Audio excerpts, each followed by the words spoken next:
MVX V3 kan tu. Jadi kita lesah mari ambil motor kita. Oi, saya tak suka-suka ya. Boleh pakai MVX. Oh. Mana grup-grup MVX. Mari kita ambil motor, nombor plate gari. Hai. Pereh. Legend ni bogo lama tak tengok bogo. Dulu beli MX88 bogo nombor 1 Type Pfizer. Dulu lah. Harga baru first time ni beli Yamaha. Ni ada kak? Besar tau. Motor banyak-banyak main motor macam-macam. Ni pun tengok ni pun kok motor gun. Okey. Sama-sama beli dah. Saya beli dengan jayanya. Baik. Terima kasih. Ada kita naik motor kita. Weh, debat main motor kita. Kita dah kali. Ni baik motor je bah.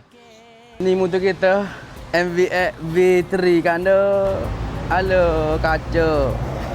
DFK 7003. Tapi kita mencari kat nombor. Tapi orang ni pergi jauh dah nombor ni. Nombor baru DFK.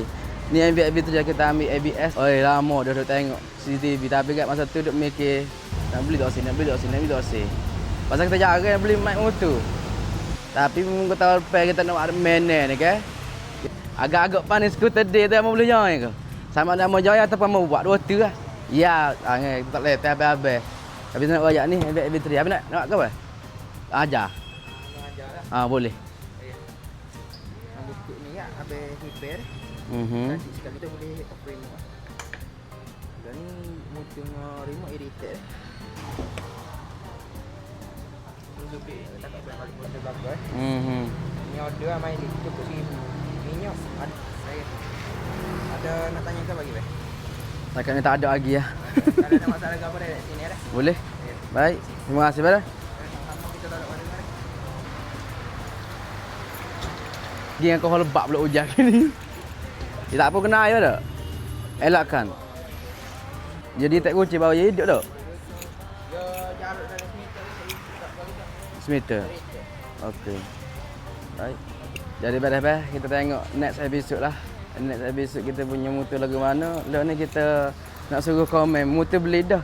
Lah ni awak komen lah ni. Mana tempat comel untuk make up? Awak komen, kita nak tengok tempat mana boleh make up motor. Kita nak tebik lalu lah. Motor ni pun ketengeng sebab tebik lalu. Jadi aja habis komen kita nak make up lalu. Biar boleh orang kata naik mata, baru boleh masuk muda tak? Ya dah. Tunggu next episode MVX kita. Ya, Brona.